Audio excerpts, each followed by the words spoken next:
আসসালামু আলাইকুম এন্ড নমস্কার, সবাই কেমন আছেন? ওয়ালাইকুম সালাম দাদা, জি আলহামদুলিল্লাহ। আপনি দাদা, কেমন আছেন? ভালো। আসসালামু আলাইকুম। আসসালামু আলাইকুম দাদা। আপনি ভালো আছেন দাদা? প্রণিপাত দাদা। প্রণিপাত, আমিও ভালো আছি। ওকে, তো আপনাদের 19 তারিখে বোধহয় রিটেন আছে, তাই না? একটা জি জি দাদা। দাদা। জি দাদা, এর জন্য একটু প্রিসাইজ সেটিং একটু দেখাই দিলে ভালো হতো দাদা। সব দাদা দেখাই প্রিসাইজ দেবো। রাইটিং আর কম্প্রিহেনশনটা কাইন্ডলি একটু। দাঁড়ান দাঁড়ান, চুপ হয়ে যান। আর্গুমেন্ট রাইটিং এর 2টা ক্লাস নিয়ে আমরা পুরো আর্গুমেন্ট রাইটিং এর বিষয়টা ক্লিয়ার করছি, ঠিক আছে? আজকে আমরা একটা লং টার্ম ক্লাস নেব এবং এটাকে আমরা 2টা ক্লাস হিসেবে কাউন্ট করব। আজকে ফোকাস রাইটিং এর আদ্য পান্ত আমরা টোটাল জিনিসটা ক্লিয়ার করব এবং আমরা একটা গুরুত্বপূর্ণ টপিকের উপর একটা ফোকাস রাইটিং নিজেরাই তৈরি করব, ঠিক আছে? সো দ্যাট আমরা বলতে পারি যে মোটামুটি একটা আইডিয়া হয়েছে আমাদের ফোকাস রাইটিং নিয়ে, ঠিক আছে? একটা মানে আমরা ক্লাসে নিজের একটা ফোকাস রাইটিং বানাবো যে কিভাবে লিখতে হয় পুরো একটা ফোকাস রাইটিং, ঠিক আছে? এবার একটু বলেন কোন টপিকের উপর লিখলে আপনারা খুশি হবেন। আজকের ক্লাসটা কিন্তু অনেক বড় হবে, নিয়ারলি 2 ঘন্টার মতো ক্লাস হতে পারে, ঠিক আছে? দাদা বর্তমান এনার্জি ক্রাইসিস, দাদা ডলার ক্রাইসিস নিয়ে যদি লিখতেন দাদা। আচ্ছা আচ্ছা, ওকে ওকে, এনার্জি ক্রাইসিস বা dollar crisis, okay, done, thank you very much. হ্যাঁ বলেন, কি বললেন?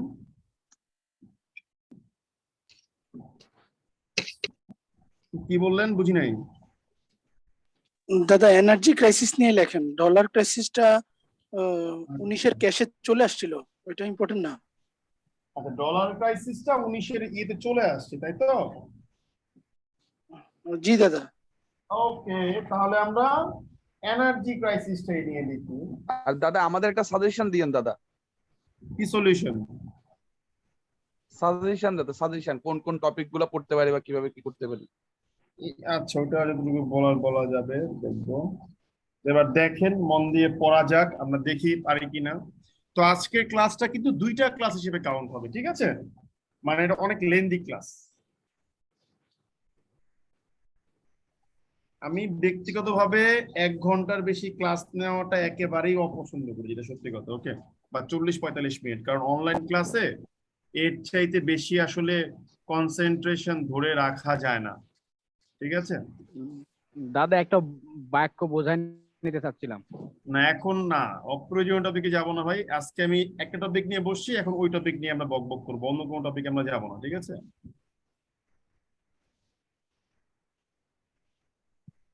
আপনাদের সবচেয়ে বড় প্রবলেম কি জানেন? আপনারা যখন পড়েন তখন চিন্তা করেন ঘুরতে যাব, আর যখন ঘুরতে যান তখন চিন্তা করেন হায় হায় আমার লাইফে কি হইব।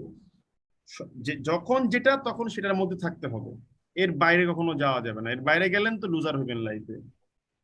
আপনাদের টেন্সের ক্লাসটা কি হয়ে গেছেন অলরেডি? না দাদা। না না দাদা। দাদা। না টেন্সের ক্লাসটা তো অন্য ইয়েতে হয়েছে, আপনাদের হয় না, বুঝতে পারছি। রাইটিং এর ব্যাচ ভাই এতগুলা পড়াইছি রে এই জীবনে, আমার আর ভাল লাগে না, আমি বিরক্ত।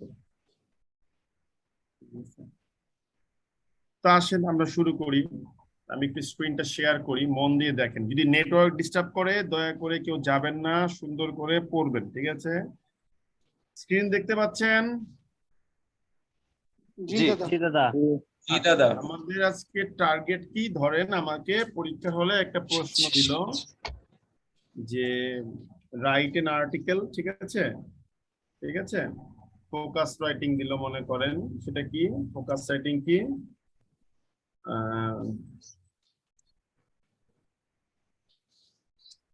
ফোকাস রাইটিং টপিক হচ্ছে মনে করেন আপনার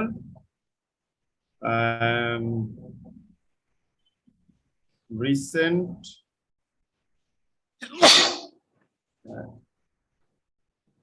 energy crisis in Bangladesh. Okay, তো আমরা একটা জিনিস বলি, আর্গুমেন্ট রাইটিং এ যেমন ধরেন একটা টেমপ্লেট ছিল, ঠিক আছে? কিন্তু ফোকাস রাইটিং এর কোনো টেমপ্লেট নাই, এটা একেবারেই আপনার নিজের মনের মাধুরী মিশাইয়া আপনি লিখবেন, ঠিক আছে? এখানে আমাদের কোনো টেমপ্লেট কিছু নাই। তারপর আমরা কি জিনিস দেখবো, কিভাবে কি করা যেতে পারে আমরা তো দেখবো, ঠিক আছে? দেখে দেখে জিনিসটা বোঝার চেষ্টা করবো যে আসলে কি করতে পারি, দেখা যাবে। তো এখন দেখেন, যদি আপনাকে 50 মার্কের জন্য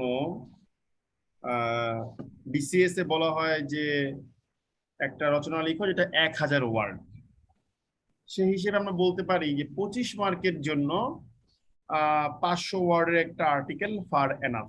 ঠিক আছে, এটা বুঝতে পারলাম সবাই আমরা? জি দাদা। ওকে, যে কোনো ফোকাস রাইটিং বা you can call it descriptive writing, ঠিক আছে, ডেসক্রিপটিভ রাইটিং এর আমরা বলি 3টা পার্ট থাকে। একটা হচ্ছে কি ইন্ট্রোডাকশন, একটা হচ্ছে আপনার মূল বডি, আর একটা হচ্ছে ভাই কনক্লুশন। 3টা পার্ট, আর কোনো পার্ট নেই। সো আমরা এর মধ্যেই লিখবো, ঠিক আছে। এবার আমরা এগুলো জানি যে ইন্ট্রোডাকশনটা হচ্ছে আপনার রিফ্লেক্ট করবে যে আপনি কি লিখতে চান, মূল বডিতে আপনি তা এক্সপ্লেইন করবেন, আর কনক্লুশনে গিয়ে আপনি হচ্ছে এটা শেষ করবেন, ঠিক আছে। তো এখন প্রশ্ন আসতে পারে যে শুন ভাইয়া, আমরা যে লিখবো আসলে আমাদের না কথা বললে পারবো না, সরি টু সেভ, ক্লাস থেকে বের করে দিব, ঠিক আছে। তো যে আমরা যে লিখবো, আমরা আসলে কতই বা পড়বো আর কতই বা লিখবো, পড়তে পড়তে তো ভাই আমাদের আসলে মানে কি বলে মাথাটা তো আসলে দিন দিন গেছে নষ্ট হয়ে, ঠিক আছে। আমরা আসলে কত পড়বো আর কি করতে পারি। তো এই জায়গাটাতে এসে আমাদের একটা আছে, মানে রিকমেন্ডেশনস আছে যে আসলে আমরা কি করতে পারি বা কোন পয়েন্ট অফ ভিউ থেকে আমরা আগাইতে পারি, সেটা নিয়ে কিন্তু আমরা একটু ভাবতে পারি যে একটা জিনিস লিখতে গেলে আসলে আমাদের কি লাগবে, ব্রেইন স্টর্মিং করতে হবে। তো পাওয়ার ক্রাইসিস নিয়ে লিখতে গেলে দেখেন আমার আসলে কি কি লাগবে, আমরা আগে একটু জিনিসটাকে একটু হাতে কলমে একটা হোমওয়ার্ক করি, ঠিক আছে। তো হোমওয়ার্ক করতে বা পাওয়ার স্টর্মিং সরি ব্রেইন স্টর্মিং এর জন্য যেটা মূল বিষয় সেটা হচ্ছে কি লিখবো আমরা সেটা নির্ধারণ করে নেওয়া, বা আমরা পুরো ডিসকাশনটা কোন কোন ভিউ পয়েন্টে নিয়ে যাব। যেমন আমরা লিখবো কি নিয়ে, আমরা লিখবো হচ্ছে পাওয়ার ক্রাইসিস নিয়ে। তো আমাদের লেখার মধ্যে বডিতে কি আসবে, একটা ছোট্ট হিস্ট্রি আসতে পারে, পাওয়ারে যে আমরা যেটা স্বয়ং সম্পূর্ণ হওয়ার পথে ছিলাম।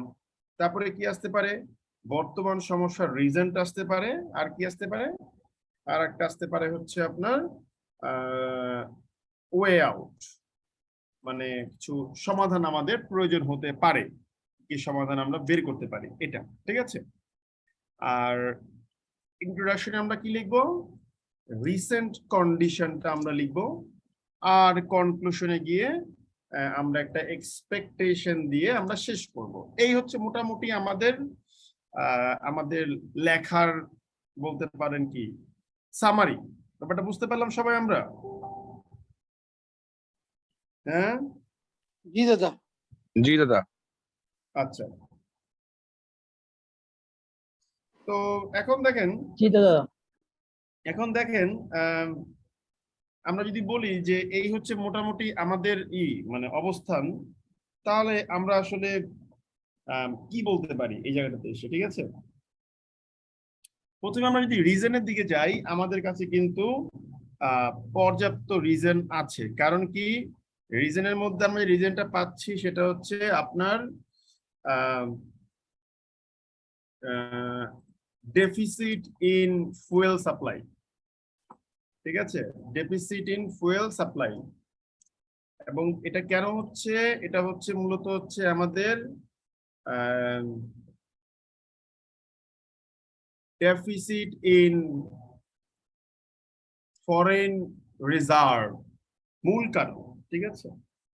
আচ্ছা, ওয়ে আউটটা কি হতে পারে, ওয়ে আউটটা হতে পারে যে আমাদেরকে আপনার পাওয়ার ওয়েস্টেজ কমাতে হবে, ঠিক আছে। এই জিনিসটা একমাত্র ওয়ে আউট, আর তো কোনো ওয়ে আউট দেখি না। আর একটা ওয়ে আউট কি হতে পারে, যে কম মূল্যে, ঠিক আছে, ফুয়েল পারচেস করতে হবে, কি ফুয়েল পারচেস এট লোয়ার প্রাইস, ঠিক আছে, এটা একটা উপায় হতে পারে, তাই না। তারপর আরেকটা কি হতে পারে যে আপনার সোলার এনার্জির উপরে যে একটা রিলায়েন্স, এটা আমরা গ্রো করতে পারি। এই হচ্ছে কথা, ঠিক আছে। রিজন এবং দাদা। হচ্ছে কি, হ্যাঁ বলেন। দাদা, ওই যে কয়লা ভিত্তিক বিদ্যুৎ কেন্দ্রের প্রতিও দেখলাম যে পত্রিকায় লিখলো যে কয়লা বেসড যে পাওয়ার প্ল্যান্ট গুলো আছে ওইগুলা কয়লার ইউজ করার জন্য বললো। হ্যাঁ হ্যাঁ হ্যাঁ, এখন কয়লা ভিত্তিক বিদ্যুৎ কেন্দ্র তো আসলে খুব একটা ভালো জিনিস না, কারণ হলো আপনার মানে পরিবেশের জন্য আপনার খুবই না মানে ডিট্রিমেন্টাল। না মানে দাদা জি দাদা দাদা, যেগুলো ওইটা আমাদের সব অনগোয়িং দেশই আছে, যেগুলো অনগোয়িং মানে মানে আমরা যেগুলোতে ফিউচারে হচ্ছে যে আমরা প্রোডাকশনে যাব, ওইগুলা খুব আর্লি করার জন্য বললো আর কি, যাতে ওইগুলো প্রডিউস করে মানে কয়লা দিয়ে ইউজ করে আমরা মানে ক্রাইসিসটা অ্যাট লিস্ট ইয়া করতে পারি, সেই জন্য। হতে পারে, বলতে পারেন, কোনো সমস্যা নাই, ঠিক আছে, কোনো সমস্যা নাই, হতে পারে। তো এখন দেখেন, আমরা যদি একটু হিস্ট্রির দিকে যাই, আমরা কি হিস্ট্রি পেতে পারি? হিস্ট্রিতে বলা হয় যে আপনার 1971 যখন বাংলাদেশ মাত্র সদ্য স্বাধীন হয়, তখন মাত্র 3% লোক ছিল কি under the coverage of electricity, or they had access to electricity. আর 2012 সালে এই রেশিওটা ছিল কত? এই রেশিওটা ছিল হচ্ছে আপনার, পার্সেন্টেজটা ছিল হচ্ছে আপনার বোধহয় 59 বা 6%, এরকম হোয়াটএভার। আর 42%। এটা এক এক জায়গাতে এক এক রকম ইনফরমেশন পাওয়া যায়, ঠিক আছে, কোথাও 42 পাই, কোথাও 59। আপনি উইকিপিডিয়া বা এনার্জিপিডিয়াতে গেলে মনে হয় 59টা, শিওর না যদিও, বাট 59 আমি পেয়েছি কোথাও একটা, ঠিক আছে। তারপর 2016 সালে কত ছিল? ওরা বলতেছে যে ভাই আমাদের 76% মানুষ হচ্ছে আপনার পাওয়ার ইয়েতে আসছে। এরপর কি হলো? আমরা 100% কবে হলাম বলেন দেখি, বুদ্ধি করে কেউ পারেন কিনা? স্যার 2022 সালে 2022 সালে 2রা মার্চ। 22-এর 2রা মার্চ। 2রা মার্চ। 2রা মার্চ, গুড। 22 মানে 22 সালের বিগিনিং এ এসে আমরা হচ্ছে আপনার 100% ক্যাপাসিটি অর্জন করেছিলাম। এখন কি হচ্ছে আপনার এই যে এই কারণে আমাদের ইটা কমে যাচ্ছে, আমরা এখন আর দিতে পারতেছি না, এবং এতে করে কি হচ্ছে আমাদের পাওয়ার সাপ্লাই কস্ট বেড়ে গেছে, ঠিক আছে। আচ্ছা, এখন এটা নিয়ে আপনার যে ইটা কি বলে, এই আমাদের যে ইস্যুটা, এই ইস্যুটা নিয়ে বকবক করতে গেলে একটা টপিক একেবারে চলেই আসবে। সেই টপিকটা কি? সেই টপিকটা হচ্ছে গিয়ে আপনার বাংলাদেশের যে ফরেন রিজার্ভ, ঠিক আছে, বাংলাদেশের ফরেন রিজার্ভ নিয়ে কিন্তু আপনার কথা চলেই আসবে, এটা আমরা কোনোভাবেই অ্যাভয়েড করতে পারবো না। তাই আমাদের এই জায়গাতে এসে আমার মনে হয় যে আমরা চাইলে ফরেন রিজার্ভ নিয়ে একটা ছোট্ট করে কি দিতে পারি, একটা ইনফরমেশন বা বলতে পারেন যে গ্রাফ দিতে পারি, ঠিক আছে। যদিও আমার আসলে এখন আর লাগেও না, বাট সেই গ্রাফ আমার এখন মুখস্থও নাই, ঠিক আছে। যদি কারো কাছে কোনো গ্রাফ থেকে থাকে আমাকে দিতে পারেন। এবং ফরেন রিজার্ভের যে গ্রাফটা, এই গ্রাফটা কিন্তু ভাই আপনার মানে কি বলবো, আগামী পুরো পরীক্ষাতে এটা আপনার একবার লাগবেই লাগবে, কোনো ওয়ে নাই, ঠিক আছে। ওকে, এখানে কিন্তু আপনার কোনো ওয়ে নাই। ফরেন রিজার্ভের কোনো গ্রাফ দিয়ে দেন, সমস্যা নেই। হ্যাঁ হ্যাঁ, কাল্পনিক গ্রাফ দিয়ে দেন, আমরা বুঝলেই হলো স্যার। আচ্ছা, একটা কাল্পনিক graph, good, that's a very good thing, ঠিক আছে। আচ্ছা, গুড আইডিয়া, ভালো, থ্যাঙ্কস এ লট, আইডিয়াটা খুব সুন্দর ছিল। তো আমরা একটা ফরেন রিজার্ভের একটা গ্রাফ দেখাবো, ঠিক আছে। আচ্ছা, তো আমরা এখানে লিখলাম যে এ গ্রাফ ইজ রিকোয়ার্ড। ওকে, আসলে আমার আর কোনো পরীক্ষাও নাই, আমি আর আসলে রাখি না, আমি এখন কাজ করি শুধু রেসিপি নিয়ে। দাদা গ্রাফটা কি এভাবে দেওয়া যায় যে 19 সাল, 20 সাল, 21 সাল আমাদের হ্যাঁ দিয়ে দেন, হ্যাঁ আপনি সবসময় ইয়ার টু ইয়ার গ্রাফ দিবেন, কখনো মান্থ টু মান্থ গ্রাফ দিবেন না। মান্থ টু মান্থ গ্রাফ হচ্ছে ফালতু জিনিস, ঠিক আছে, ইয়ার টু ইয়ার গ্রাফ দিবেন। ওকে, জি দাদা। আচ্ছা, এরপরে কি হলো, আপনার যেটা হয়েছিল সেটা হচ্ছে যে আমরা যখন দেখলাম যে আমাদের এই জিনিসটা মানে ক্রাইসিস আসতে পারে, এই কারণে আমাদেরকে বলা হয়েছিল কি আপনার যে ইম্পোর্ট কস্ট, মানে অপ্রয়োজনীয় পণ্যের যে আপনার ইম্পোর্ট কস্ট, সেই ইম্পোর্ট কস্ট হচ্ছে আপনার কমাইতে বলছিল, ঠিক আছে। তো এই ইম্পোর্ট কস্ট যে কমাইতে করছে, তো আমাদের একটা মজার তথ্য দেই, বাংলাদেশ ব্যাংকের ডাটাতে গেলে আপনি পাবেন, সেটা হচ্ছে যে জুন মাসে আমাদের টোটাল ইম্পোর্ট কস্ট ছিল হচ্ছে 7.96 বিলিয়ন ইউএসডি। এটা ছিল জুন মাসে। এইটা যখন গভর্নমেন্ট আপনার বললো যে আমদানি কমান, জুলাইতে গিয়ে কিন্তু আমরা কমিয়েছি, তখন ছিল কত, মাত্র 5.5 বিলিয়ন ইউএসডি। গুড সাইন, ঠিক আছে, যে আমরা এটা কমাইছি। হ্যাঁ, আচ্ছা, এই আমার ভিতরে রাখলাম। তো এই জিনিসটাও কিন্তু আমাদের টপিকে আসতে পারে, এবং যেগুলো বলতেছি এগুলো কিন্তু আপনার হবে, কি বলে, আপনার কি বলে আপনার হচ্ছে সব লেখাতে কিন্তু কাজে লাগবে। আর একটা মজার জিনিস দেই, বাংলাদেশ ব্যাংক আগে সাধারণত ইনভেস্টিগেট করতো 5 মিলিয়ন ডলারের বড় বা তার সমান বা তার চেয়ে বড় কোনো এলসি হলে, ঠিক আছে, যে দরকারি কিনা।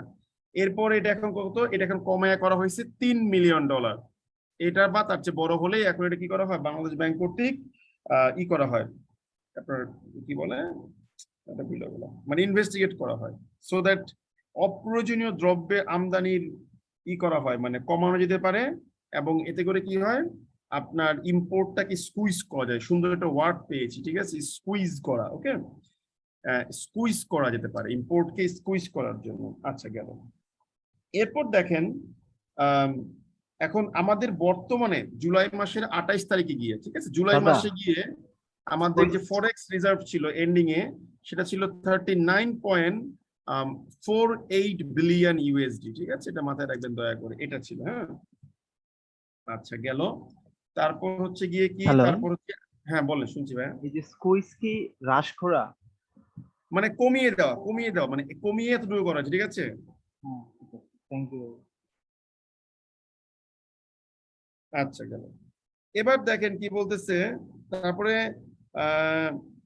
আরেকটা বোধহয় আপনার রেমিটেন্স বেড়েছে না, রেমিটেন্স কত আসছে বলতে পারেন কি একটু আমাকে, এক্সাক্ট ফিগারটা? জুলাই মাসে maybe 2 billion dollar, 2.04 billion exact ফিগারটা। 2.04 বিলিয়ন ইউএসডি আসছে আমাদের জুলাইতে, ঠিক আছে। আচ্ছা, গেল। এরপর আরেকটা জিনিস কি হয়েছে, সেটা হচ্ছে আপনার আমাদের বলা হয়েছিল যে আমাদের এক্সপোর্ট ভলিউমটা হচ্ছে পড়ে গেছিল জুন মাসে। তো এক্সপোর্ট ভলিউম পড়ে যাওয়ার পরে কি হয়েছিল, জুলাই মাসে গিয়ে সেই এক্সপোর্ট ভলিউমটা কিন্তু ব্যাক করছিল। পরে এবার মোটামুটি এই ইকুয়েশন দিয়ে আমরা যদি লিখি এনাফ, এর এত বেশি আসলে লেখাও যায় না, ঠিক আছে। আচ্ছা, তো এবারে দেখেন আমরা এই আর্টিকেলটাকে ডেভেলপ করব, কিভাবে করতে পারি দেখা যাক। হ্যাঁ, তো প্রথমে আমরা কি করব, আমরা টার্গেট নিব আসলে কি লিখবো আমরা, ঠিক আছে। আমরা রিসেন্ট কন্ডিশন অর্থাৎ ইন্ট্রোডাকশনে লিখবো কটা বাক্য ভাই, 3টা বাক্য লিখবো, বেশি লিখবো না, সোজা কথা শেষ। হিস্ট্রি লিখবো 1টা অথবা 2টা বাক্যের মধ্যে শেষ করে দিব। রিজনটা লিখবো হচ্ছে 3টা অথবা 4টা বাক্যে শেষ করবো, শেষ। ওয়ে আউট 4টা অথবা 5টা বাক্যে শেষ করবো, শেষ। এক্সপেকটেশন বা কনক্লুশন 3টা অথবা 4টা বাক্যে শেষ করবো, শেষ। তার মানে আমরা পুরো টপিকটা মোটামুটি 15 থেকে 20টা বাক্যের মধ্যে শেষ করে দেবো, বেশি লিখবোই না আমরা, এত লিখার সময় নেই, ব্যস্ত আমরা, ঠিক আছে, আমরা অনেক ব্যস্ত, তাই না। এখন একটা জিনিস বলি, সেটা হচ্ছে যে আমরা সাধারণত যে ভুলটা করি, ঠিক আছে, সেই ভুলটা হচ্ছে যে আমরা সাধারণত কমন ফ্রেজ দিয়া লিখি। এই কমন ফ্রেজের লেখা বন্ধ করতে হবে আমার সামনে, সোজা কথা শেষ, ঠিক আছে ভাই। তো ইন্ট্রোডাকশনটা কি হতে পারে, ঠিক আছে, ইন্ট্রোডাকশনটা হতে পারে যে এরকম যে এখন তো আমি বানায় লিখবো, এখন আমার মুখস্থ কিছু নাই, ঠিক আছে, আমি লিখি তারপরে দেখেন। হ্যাঁ, আমরা লিখতে পারি, আমরা সাধারণত কি লিখি দেখেন, আমরা লিখি যে recently power supply has decline, ঠিক আছে, it has created many problem, এই ধরনের কথাগুলো আমি কোনো পছন্দ করি না। আমার কথাটা হচ্ছে যে এমন একটা স্টার্টিং, যে স্টার্টিংটা স্যারকে খুব হ্যাপি করবে, যে না এই লেখাটার মধ্যে আমি ভালো কিছু দেখতে যাচ্ছি, ঠিক আছে। দেখেন আমি একটু লিখি, আই হোপ ভালো লাগবে, খারাপ লাগবে না। আমরা লিখবো যে with the re-emergence of power outrage. বলেন তো outrage মানে কি? বিদ্যুৎ চলে যাওয়া, হ্যাঁ, বিদ্যুৎ চলে যাওয়া, বিচ্ছিন্ন, হ্যাঁ। পুরোপুরি বিচ্ছিন্ন। বিচ্ছিন্ন, ঠিক আছে। আচ্ছা, so outrage ওয়ার্ডটা এখানে দেওয়াটা আসলে কতটুকু ঠিক হচ্ছে দিলাম, সমস্যা নেই। With the re-emergence of power outrage in our regular practice of life, with the re-emergence of power outrage in our regular practice of life, many of our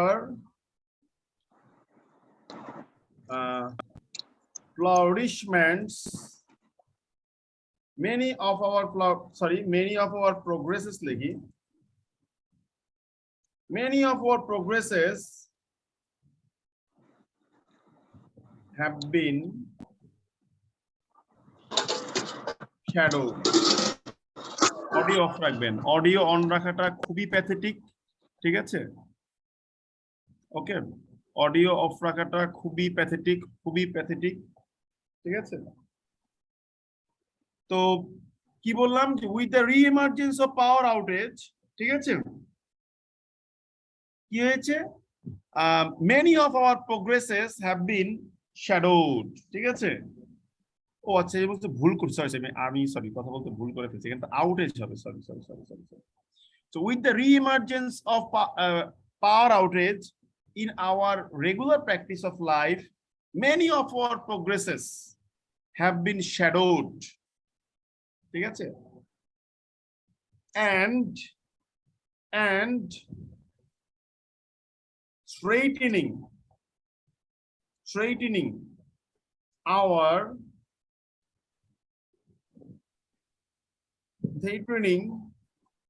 with impending disasters, and straightening us with impending disasters মানে কি? মানে হচ্ছে আপনার যে বিদ্যুৎ যে চলে যাচ্ছে, ঠিক আছে, এই আমাদের দৈনন্দিন জীবনে এইটার কারণে কি হচ্ছে? আমাদের অনেক অর্জন আপনার কি হয়ে গেছে? ঢাকা পড়ে গেছে, এবং এটা কি করতেছে? সরি, এখানটা আমি একটু ভুল করছি, লিখতে গিয়ে আর হবে, ঠিক আছে? এবং কি করছে? এটা হচ্ছে আমাদেরকে হুমকি দিচ্ছে যে সামনে কিন্তু ভাই দিন খুব খারাপ আসতেছে, ঠিক আছে? যে সামনের দিন খুব খারাপ আসতেছে, তো রেডি থাকেন দয়া করে। তারপরে কি লিখতে পারি? তারপর লিখতে পারি যে আমার টার্গেট ছিল কটা বাক্য? 3টা বাক্য লিখবো আমরা, ঠিক আছে? তারপর কি লিখতে পারি? যে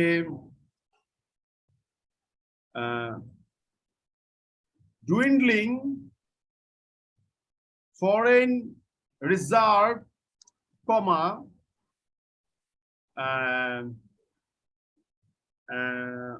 plunge in, মানে ডুইন্ডলিং একটা সমার্থক শব্দ। আমার একটু উচ্চারণ খারাপ ভাইটা, আপনি কি স্বীকার করি, এই বিষয়কে মাইন্ড করেন না যে এই লোক আইবিএ তে পড়ছে, বাংলাদেশ ব্যাংকে জব করে, এর উচ্চারণ খারাপ কেন? এটা আমার ছোটবেলা থেকেই খারাপ, কিছু করার নাই। For example APJ Abul Kalam Azad sir উচ্চারণ দেখেন, আপনার কাছে কিরকম মনে হয়? খুবই প্লেন উচ্চারণ। আমার উচ্চারণটা এরকম টাইপেরই, আমি সরি, ঠিক আছে? তো dwindling foreign reserve, plunge in exports, and কি হতে পারে? and হচ্ছে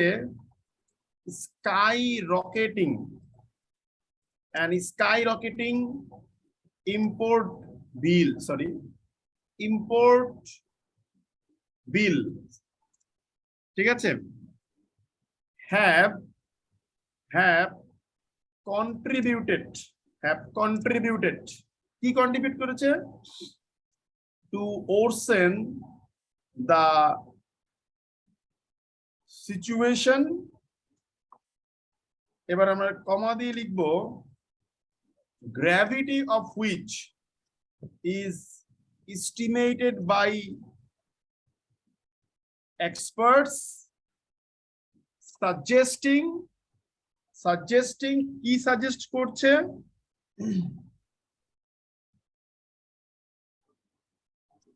suggesting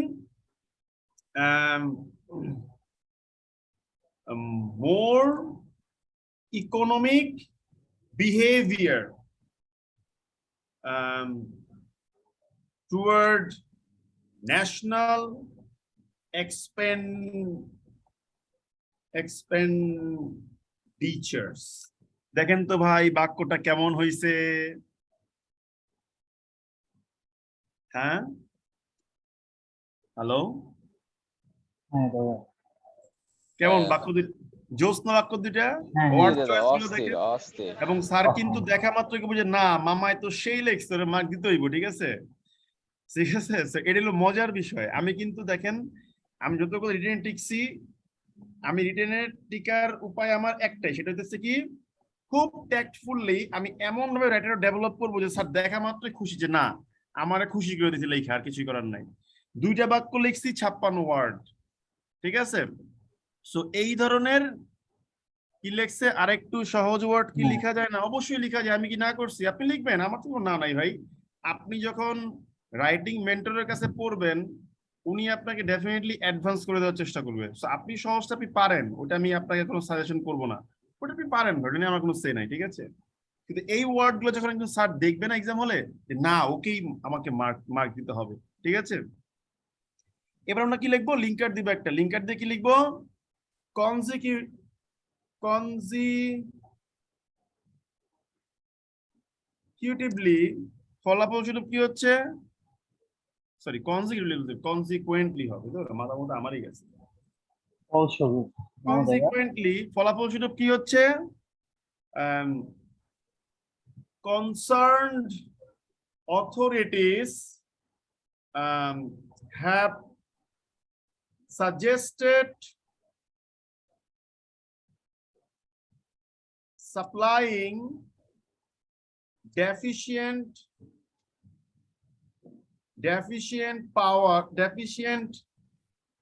electricity এতে করে কি হচ্ছে? উদ্বিগ্ন কর্তৃপক্ষরা কি করছে? সাজেস্ট করছে যে ভাই অল্প অল্প ডেফিসিয়েন্সি এই ইলেকট্রিসিটি দেওয়া হবে। এবং কি করা হচ্ছে? যে এবং তারা কি সাজেস্ট করছে বলেন না, আইডিয়া দেন। আমি তো ভাই আইডিয়াও দিই, লিখি, সবই করি, তাই না? আপনি ভালো ওয়ার্ডও চান, আইডিয়াও চান। এই যে দোকানপাট 10টা 8টার ভিতর লাগানো, বুঝি নাই কি? মানে মার্কেট, শপিং মল এগুলা ক্লোজ করে 8টার ভিতরে। ওকে, আমি মনে করেন লিখলাম, কমা দিয়ে লিখলাম যে দাস, ঠিক আছে? দাস, এতে করে কি হচ্ছে? একটু দাঁড়ান, একটা সুন্দর একটা ফ্রেজ মনে ছিল, ওকে মনে পড়ছে, হ্যাঁ। Das putting A rain on, rain মানে কি বলেন তো বুদ্ধি করে? লাগাম টানা, গুড, ধরে ফেলছেন। তাই যে পারেন, তারপর সবাই পারেন, তাই না? পুটিং এ রেইন কিসের উপর লাগাম দিচ্ছে? হ্যাঁ, putting a rain on misuse of electricity. কি of electricity? Misuses of electricity. Excess না, use of electricity দেওয়া যেতে পারে না, excess extravagant application of electricity কেমন হবে? বিদ্যুতের অতিরিক্ত ব্যবহার। ঠিক আছে না ওয়ার্ড চয়েসটা? হ্যাঁ, পারফেক্ট। দাদা এখানে রেইন অন না রেইন ইন? হ্যাঁ, রেইন এর পরে অন হবে না দাদা, ইন হবে? রেইন, এখন এটা আমি শিওর না, ইন দিলাম দাদা ইন হবে দাদা। আচ্ছা, ইন হইলে ইন, সমস্যাটা হইলো আর কি, ঠিক আছে? এটা মারামারি করার কিছুই নাই। ওকে, তো এটা বলতেছে ওরসেনিং, তাই না? আচ্ছা দিলাম, ওরসেনিং দিলাম, সমস্যা নেই। সাজেস্টিং বার্ন না, এটা ঠিক আছে, কোনো সমস্যা নাই। ইন ঠিক আছে, রেইন পড়া তো অন বলতেছে ভাই, কোনটা দেবো বলেন? তো তাহলে অনই রাখলাম, ঠিক আছে। আসলে কি ওদের গ্রামারলি সব ভুল নিয়ে আমাদের আসলে চিন্তা করলে হবে না, যে দা দিতে বলতেছে, আমি দা দিব না, কোনো সমস্যা তো নাই, তাই না? তো এটা মোটামুটি আমাদের একটা ইন্ট্রোডাকশন। আমরা এখানে আপনার ই করছি, কি বলে, 3টা বাক্য লিখছি, 3টা বাক্যের একটা সুন্দর ইন্ট্রোডাকশন দিছি। এখানে কয়টা ওয়ার্ড লিখছি ভাই? এখানে কিন্তু অলরেডি আমাদের 73টা ওয়ার্ড হয়ে গেছে। আচ্ছা, এবার আমরা কি বলবো? এবার আমরা হিস্ট্রিটা এক্সপ্লেইন করব, তাই না? এবার আমরা হিস্ট্রিটাকে এক্সপ্লেইন করতে যাচ্ছি, এই যে এই তথ্যগুলাকে আমরা দিব, ঠিক আছে, হিস্ট্রি। তো হিস্ট্রিকে আমরা যখন এক্সপ্লেইন করতে যাব, তখন আমাদের টার্গেটটা কি হবে দেখেন। আমরা লিখবো যে only 3% people had access to electricity when the bottomless basket became independent in 1971. মানে বটমলেস বাস্কেট থেকে আগে বলছি, বলুন তো বুদ্ধি করে। মানে বাংলাদেশকেই বুঝাচ্ছি, বাংলাদেশকে ঠিক আছে, সদ্য স্বাধীন তাই না? বাংলাদেশ। হ্যাঁ, সদ্য স্বাধীন বাংলাদেশকেই বোঝানো হচ্ছে। আমরা কি লিখতে পারি? বাট উইথ বাট কি লিখবো? in spite of many ups and downs, অনেক উত্থান পতন সত্ত্বেও, with pragmatic দাদা measures, মেনির জায়গায় নিউমেরাস দেওয়া যায় না? দিতে পারেন, কোনো সমস্যা নাই, ঠিক আছে। in spite of many numerous and ups and downs, with pragmatic measures and policy, ঠিক আছে, it has become ওটা খুব সস্তা মনে হয়, turned into an emerging Asian tiger, কমা দিয়ে কি লিখবো? witnessing robust growth,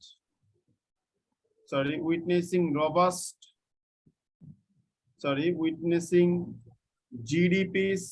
আমাকে শুনতে পাচ্ছেন? হ্যাঁ হ্যাঁ হ্যাঁ, শুনতে পাচ্ছি। robust growth, তারপর কি? declining মর্টালিটি illiteracy rate, ঠিক আছে, illiteracy rate and birth rate, তারপর কি? এটা কি কি উইটনেস করছে? GDP's robust growth, declining illiteracy rate and birth rate. এখানে রেট ওয়ার্ডটা দুইবার চলে আসছে, একবার দেই, ঠিক আছে। তারপর হচ্ছে দাদা হ্যাঁ, বলেন। স্পাইরাল এডুকেশন রেট লেখেন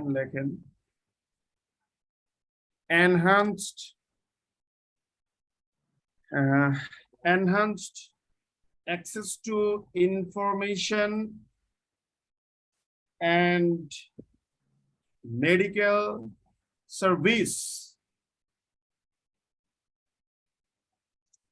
এই দেখেন, মানে কি, কিন্তু অনেক উত্থান পতন থাকা সত্ত্বেও বাংলাদেশ কিন্তু কি পাচ্ছে?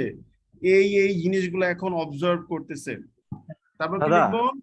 এনার্জেটিং এশিয়ান টাইগার, মানে শব্দটা ধরতে পারতেছি না। কি? এই যে দেখছেন এনার্জেটিং এশিয়ান টাইগার, হ্যাঁ, এই মানে মিনিংটা ধরতে পারতেছি না, কি বুঝাইছে? এটা মানে হচ্ছে এশিয়ার উদীয়মান বাঘ হিসেবে বলা হচ্ছে, ঠিক আছে। আমাদেরকে বলা হচ্ছে, হ্যাঁ। তারপর কি হচ্ছে? দাদা বলবো যে প্র্যাকটিক্যালি বলা হয় দাদা আমাদের উদীয়মান বাঘ এশিয়ার।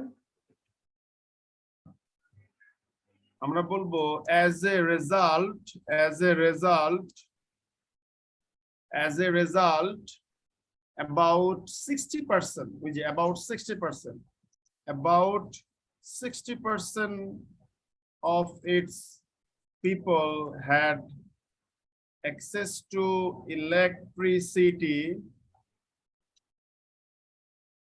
in 2012, and recently on March 2022 কি হয়েছিল 2022 authorities declared 100% access. আমরা হিস্ট্রিটা লিখলাম, ঠিক আছে? অথরিটিস এর জায়গায় প্রাইম মিনিস্টার দিলে হয় না? না, প্রাইম মিনিস্টার ওটা বলাটা ঠিক না, অথরিটিস কে বলতে হয়, সাধারণত এটাই সুন্দর লাগে, ঠিক আছে? দাদা, হ্যাঁ বলেন, শুনতেছি। ইমার্জিং টাইগারের পরে যে রিডিউস ফেজ গুলো আছে এখানে কি আমি এমডি স্টাইলে দিতে পারি? দিতে পারেন, কোনো সমস্যা নাই, তবে শুধু একটা এমডে দিতে পারেন, আপনি এখানে দিয়ে দেন, কোনো সমস্যা নাই, দিয়ে দিলাম, ওকে হয়ে গেল, দ্যাটস ইট। তারপর কি বলছে, এবার আমরা কি বলবো যে আমরা বলবো যে having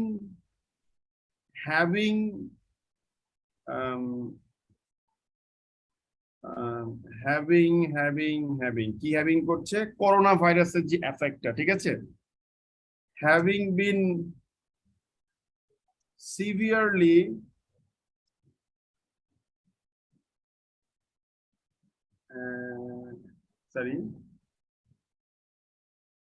having observed,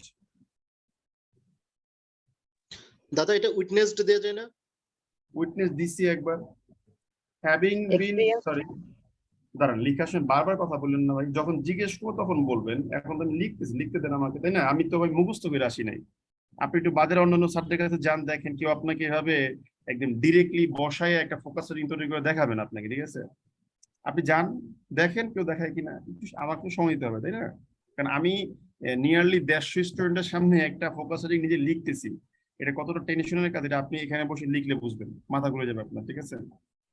চাকরি পাওয়া একটা জিনিস, সেটা অন্য হিসাব, চাকরি করা একটা জিনিস, বাট 150 লোকের সামনে একটা ফোকাস তৈরি করা কোয়াইট ডিফিকাল্ট, ঠিক আছে? সো হ্যাভিং অবজার্ভড, এই যেটা লিখতেছেন ভুলে দেখছেন, এই অবস্থা, okay? Extreme disruption caused by বা caused by না লিখে আপনি লিখতে পারেন induced by, ঘটানো হয়েছিল by the emergence of COVID-19, the economy was reviving again. ইকোনমিটা কি করছিল? Reviving again. কমা দিয়ে কি লিখবো? এ fact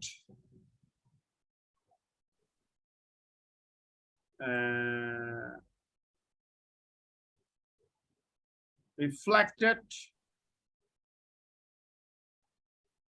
a fact which is reflected in many outlooks মানে কি? প্রেডিকশন বা ভবিষ্যৎবাণী, ঠিক আছে? মেনি আউটলুকস মানে কি দাঁড়াইলো, 71 সালে স্বাধীন হইলাম, তারপর এগুলো করার পর ভালো হইলাম, হঠাৎ করে আমাদের আবার মার্চ মাসে আমাদের 100% এক্সেস এর কথা ডিক্লেয়ার করলাম, কিন্তু হঠাৎ করে কি হলো, কোভিড-19 এসে আমাদেরকে ধাক্কা দিল, যা কিনা আবার রিভাইভ করতেছিল অর্থনীতিটা, যা কিনা আমাদের মেনি আউটলুকে দেখাও যাচ্ছিল, বাট কিন্তু Russia's invasion over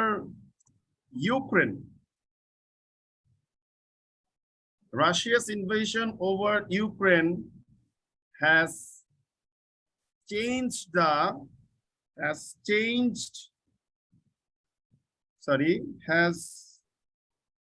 dramatically changed the plot and and Bangladesh দেখেন বাংলাদেশ witnesses, ঠিক আছে, skyrocketing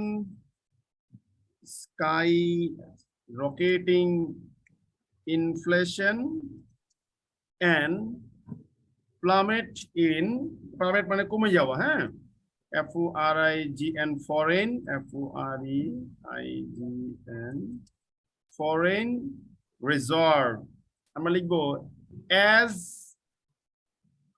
seen by other countries including Sri Lanka,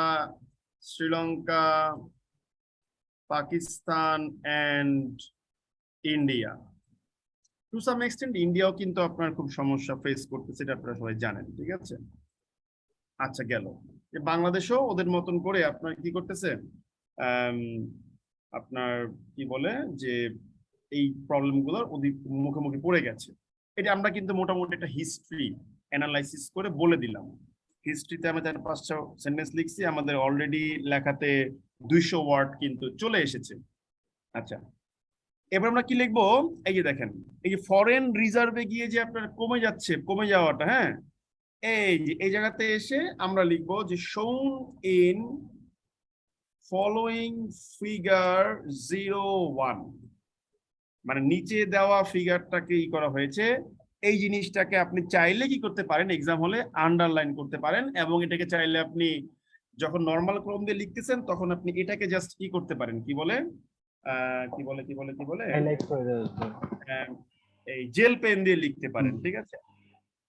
আচ্ছা, এখন ক্লাসটা কেমন লাগতেছে বলেন? অসাধারণ জোশ লাগতেছে ভাই, লিটারালি ইনস্ট্যান্ট এগুলো ডেলিভার করা খুবই কঠিন কাজ, ঠিক আছে। এইখানেই মজাটা এইখানেই পাওয়া যায়।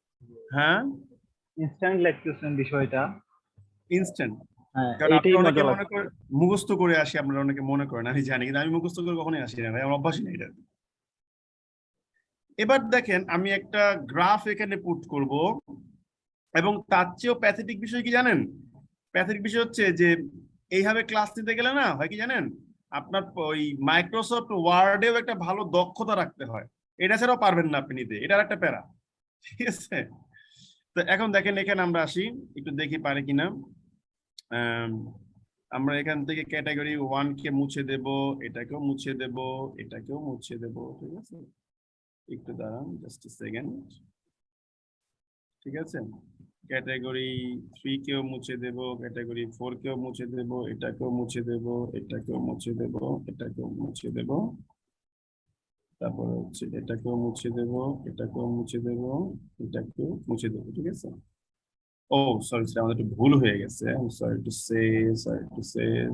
সে। আচ্ছা, এখানে গ্রাফটাকে আমি একটু দাঁড়িয়ে দিয়ে ব্যবস্থা করতেছি, সমস্যা নাই। আমি জাস্ট একটা কাজ করি, আমি কলম দিয়ে একটা গ্রাফ আপনাকে সরাসরি এখানে জাস্ট এঁকে দিই, হ্যাঁ, যেন আপনি বুঝতে পারেন, ঠিক আছে। ধরেন আমি এখানে একটা গ্রাফ ড্র করে দিলাম, গ্রাফটা মনে করেন এভাবে বেড়ে বেড়ে হঠাৎ করে এখানে 39.8 বিলিয়ন ইউএসডি, এখানে আপনি সালগুলা মেনশন করে দিয়ে একটু জাস্ট এখানে ফিগারগুলো শুনতে পারতেছেন সবাই আমার কথাটা? শুনতে পারতেছেন? জি দাদা, জি ওকে, দাদা। আপনি মনে করেন এই গ্রাফটা আপনি ইউজ করবেন, তাহলেই হয়ে গেল, দ্যাটস ইট, কিচ্ছু করতে হবে না, ঠিক আছে। এটা থাকে এখানে আপাতত, নাকি? এটা আমরা এইটুকু রেখে দিলাম। তো আমরা এটাকে একটা কাজ করতে পারি কি, এখানে নিয়ে যেতে পারি, ঠিক আছে। সরি, এটাকে আবার এখানে নিলে অড দেখা যাবে, এটাকে আমরা এইখানে রাখতে পারি, ঠিক আছে, দ্যাটস ইট। তো এখন এই গ্রাফটাকে আমরা রেখে দিলাম ভালো মতো থাকুক মতো। এবার আমরা কি করব, আমরা আমাদের নেক্সট প্যারায় চলে যাব, সেটা হচ্ছে গিয়ে কি, সেটা হচ্ছে গিয়ে আমরা ওই যে সে প্রবলেমে এই যে কি বলে আপনার রিজন গুলো দেখাচ্ছে পাওয়ার সাপ্লাই ক্ষেত্রে, সেটা আমরা উল্লেখ করব, ঠিক আছে। তো ফুয়েল সাপ্লাই কম হচ্ছে, ফরেন রিজার্ভ কমে যাচ্ছে, এগুলো হচ্ছে মূল কারণ, ঠিক আছে। আচ্ছা, মূল কারণ লিখতে পারি যে, আমরা লিখতে পারি যে প্রাইমারিলি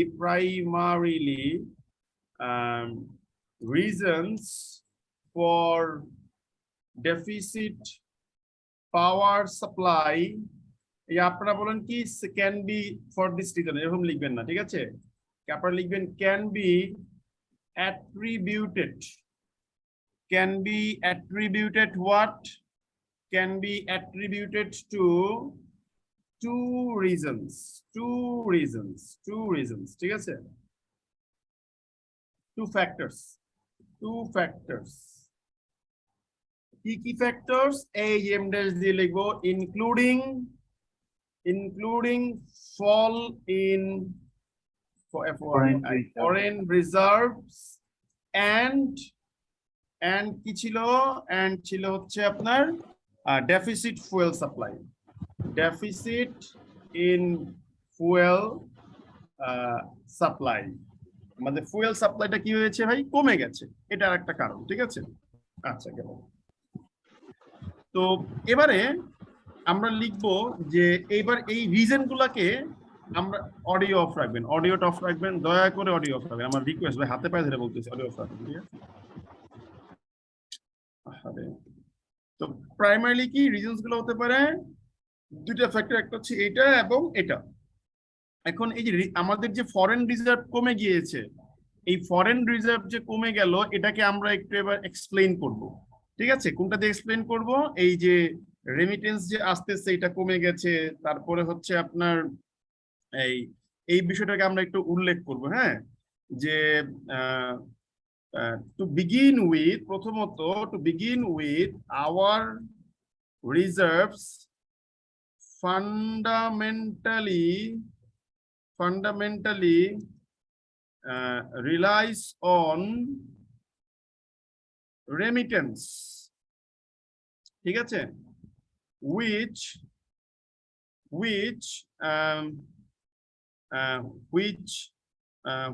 declined in June, যা কিনা জুন মাসে কমে গিয়েছিল, যা হচ্ছে জুন মাসে কমে গিয়েছিল, জুন মাসে কমে গিয়েছিল, but a rise has been noticed after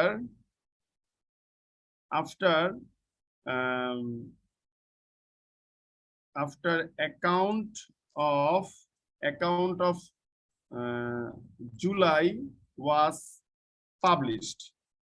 একটা বিষয় বললাম, ঠিক আছে? তারপর একটা বিষয় কি দাঁড়াচ্ছে যে এটা কারণে কমে গেছে, ঠিক আছে? তারপর আমরা কি বলতে পারি যে ফ্যাক্টর তো অনেক, another factor is sluggish trend in export volume, ঠিক আছে?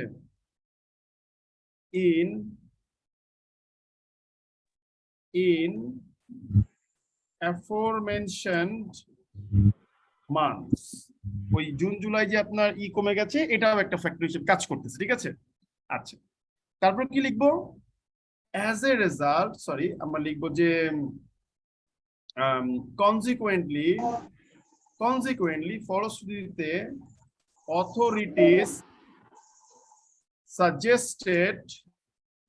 suggested economic behavior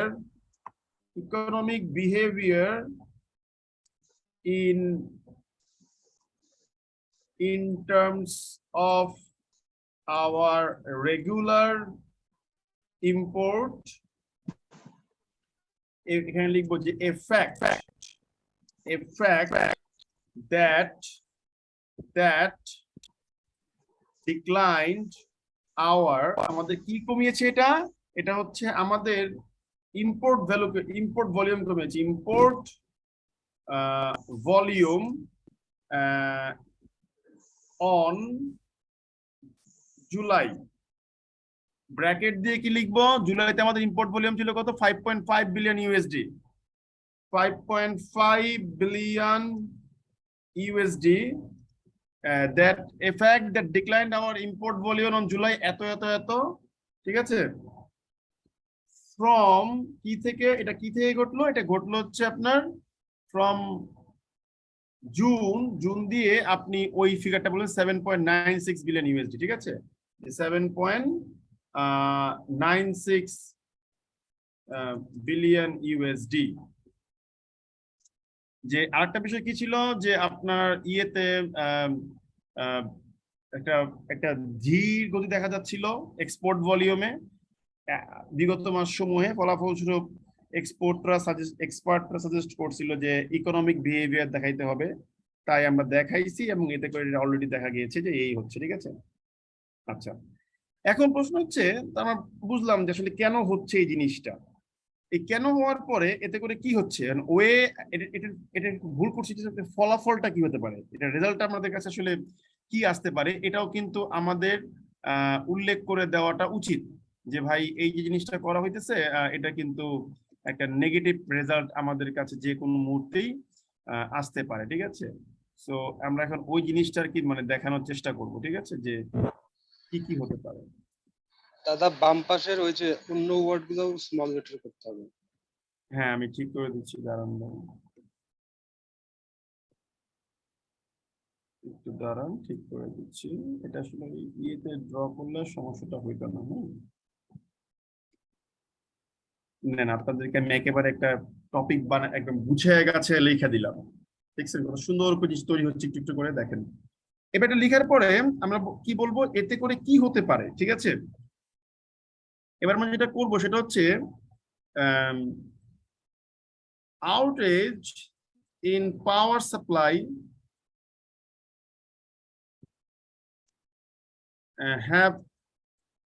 have profound impact. Profound একটা ইম্প্যাক্ট আছে, মানে খুব গভীর একটা ইম্প্যাক্ট আছে। কিসের উপরে গভীর ইম্প্যাক্ট আছে? অন আওয়ার ইকোনমি, আমাদের দেশের অর্থনীতিতে একটা গভীর ইম্প্যাক্ট আছে। ঠিক আছে, এতে করে কি হতে পারে, পাওয়ার সাপ্লাই যদি থাকে এতে করে কি হতে পারে, আওয়ার, এবার এখানে সেটাকে ঠিক করে দেই, একটু দাঁড়ান। Our production will decline while এর পাশাপাশি কি হচ্ছে, আমাদের প্রোডাকশনের দিকে কমবে, আর একদিকে কি হবে আমাদের, আর একদিকে হচ্ছে গিয়ে আমাদের এতে করে কি হতে পারে, production cost will increase, production খরচটা বেড়ে যাবে যেহেতু অনেকক্ষণ ধরে জিনিসগুলো মেইনটেইন করতে হবে। ঠিক আছে, এরপর কি হতে পারবে, এক্সপোর্ট ভলিউম উইল ফল। ঠিক আছে, আনডাউটেডলি, নিঃসন্দেহাতীতভাবে এক্সপোর্ট ভলিউম পড়ে যাবে। ঠিক আছে, এন্ড কি হবে, এন্ড রেভিনিউ, শুনতে পাচ্ছেন, deriving from export will, এখানে একটা জিনিস দিয়ে দিই, সুন্দর করে দেখেন, এখানে লিখবো যে as will revenue deriving from export। দেখেন এটা একটা ইনভার্সনের মতো, as will মানে হচ্ছে যেমনটা ঘটবে রেভিনিউর ক্ষেত্রে deriving from export। ঠিক আছে, এটা বোঝাচ্ছে আর কিছুই না। এরপর পাওয়ার সাপ্লাই না থাকলে কি হবে, পাওয়ার সাপ্লাই না থাকলে আপনার কি হবে, আর কি কারণ হতে পারে বলেন। হ্যালো স্যার, এগ্রিকালচারাল প্রোডাকশন কমে যাবে। Yes, good, brilliant idea. ঠিক আছে, আমরা কি লিখবো যে ফার্দার মোর, এছাড়াও কি হবে, আমরা বলবো যে agro production will be slashed and price level will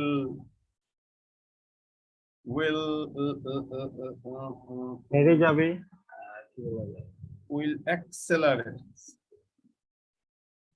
Price level will accelerate. কমা দিয়ে লিখবো কি, resulting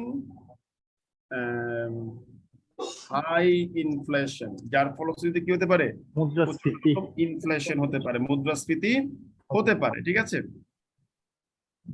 আচ্ছা তারপর আর কি হতে পারে, স্যার ইভেন ফুড ক্রাইসিস। হ্যাঁ স্যার ফুড ক্রাইসিস হতে পারে স্যার। হয়তো ফুড ক্রাইসিস তো বলেই দিলাম যে চলে আপনার আসছে, লিখায় চলে প্রোডাকশন আসছে। লেভেল কমে যায়, মানে এগুলো হবে।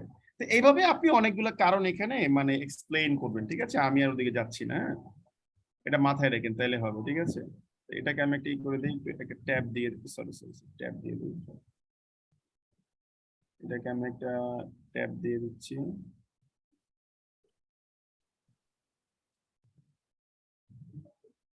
দিয়ে দিলাম, ঠিক আছে? এবার আমরা কি বলবো, ওয়ে আউটটা কি, আমাদের ওয়ে আউটের এটা কি, ঠিক আছে? এবার লিখবো যে to prevent further crisis authorities concerned should adopt the following measures. আমরা কিছু measures বলবো এখানে, সাজেস্ট করবো আপনাদেরকে, ঠিক আছে? নাম্বার 1, এক নম্বরে কি হতে পারে, বলতে পারি যে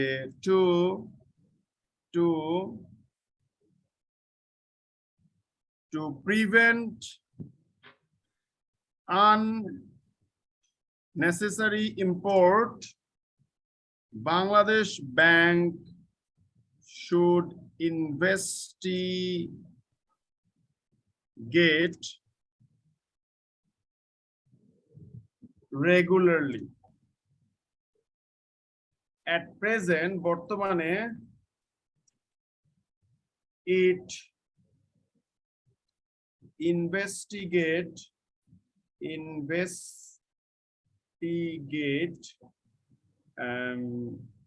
LC bracket দিয়ে letter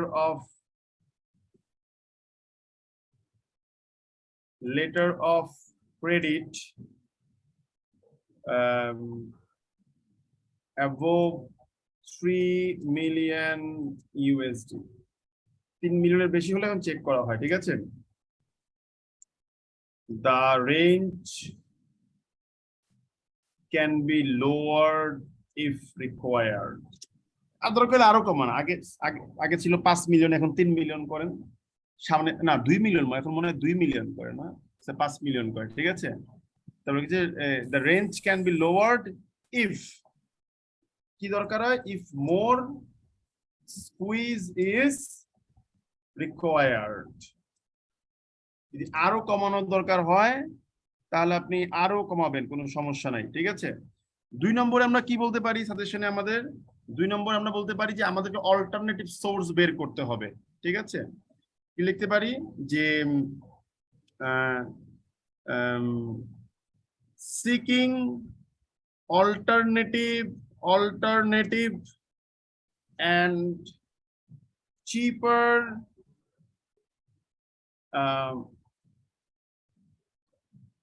source for purchasing fuel, ঠিক আছে? So that electricity production cost remains, comma দিয়ে at least, আবার comma দিয়ে stable, যেন at least কি থাকে, সোর্সেস হবে, আমি বুঝতে পারছি, এখানে ইম্পোর্টস হবে, at least স্টেবল থাকে, ঠিক আছে? Besides কি করতে হবে, besides our country, আমাদের দেশে কি করা উচিত, our country should ওই যে আপনার কি বললাম, আপনার এই যে কয়লা ভিত্তিক যে পরিকল্পনাগুলো বললেন না, আমার তেমন জানা নেই জিনিসটা, ওই জিনিসটা আপনি এখানে নিয়ে আসবেন। তারপর কি লিখতে হবে, রিনিউয়েবল সোর্স, ওই তো lavish uses of electricity should be banned, ঠিক আছে? And investigate if noticed. দেখেন ছোট্ট করে কত কথা লিখে ফেলেছে, দেখছেন? ল্যাভিশ কি অপ্রয়োজনীয়? অপ্রয়োজনীয়, হ্যাঁ। Lavish uses of electricity should be banned and investigate if যদি নোটিশ করা যায়, ঠিক আছে? এরকম করে আপনি ধরেন যে ভাই 4-5টা রিজনিং মনে করেন দেখাইলেন, ঠিক আছে? মনে করেন একটা দিলেন আর 5 নম্বর দিয়ে একটা দিলেন, তারপর লাস্টে গিয়ে এক্সেট্রা দিলেন, ঠিক আছে? হয়ে গেল, আপনি এটা দেন। কারণ আমি তো ভাই মুখস্থ নিয়ে বসি নাই, আমার নিজের সব মনে নাই, ঠিক আছে? বাট দেখেন এই আর্টিকেলটা কিন্তু অনেক সুন্দর হয়েছে, আমার মতো অনেক সুন্দর একটা আর্টিকেল। দেখেন এখানে কতগুলো ওয়ার্ড হয়ে গেছে অলরেডি 420টা ওয়ার্ড হয়ে গেছে, দেখছেন কত সুন্দর জিনিসটা। এবার আমরা কি করব? এবার আমরা যাবো হচ্ছে ফাইনালি কনক্লুশনে, ঠিক আছে?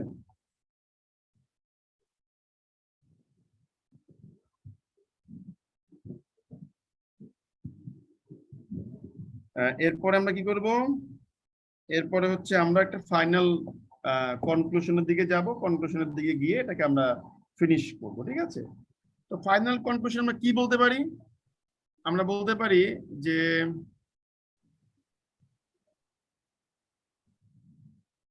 আমরা বলতে পারি যে ফাইনালি পরিশেষে আমরা কি বলতে পারি? আমরা একটা এক্সপেকটেশন দিয়ে শেয়ার করব, ঠিক আছে? তো সেই এক্সপেকটেশনটা আমাদের কি হইতে পারে? সেই এক্সপেকটেশনটা হইতে পারে এরকম যে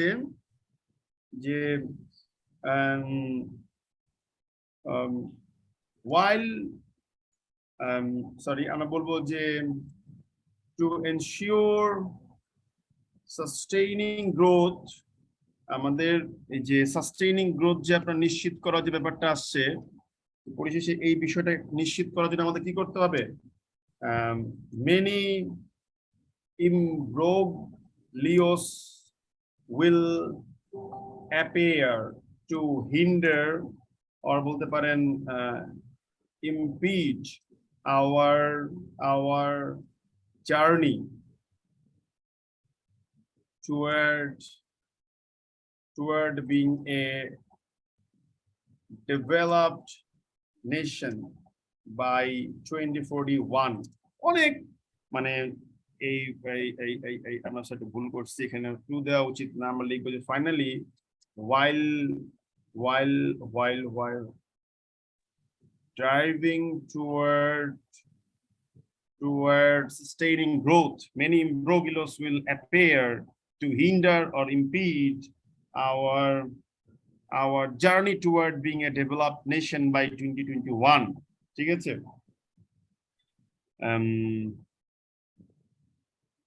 কমা দিয়ে লিখতে পারেন one of which is recent power crisis.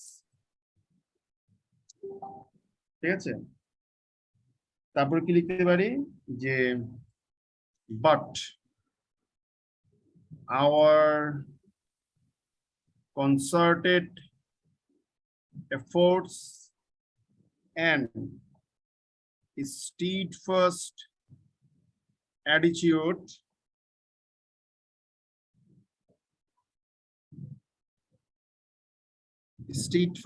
attitude and economic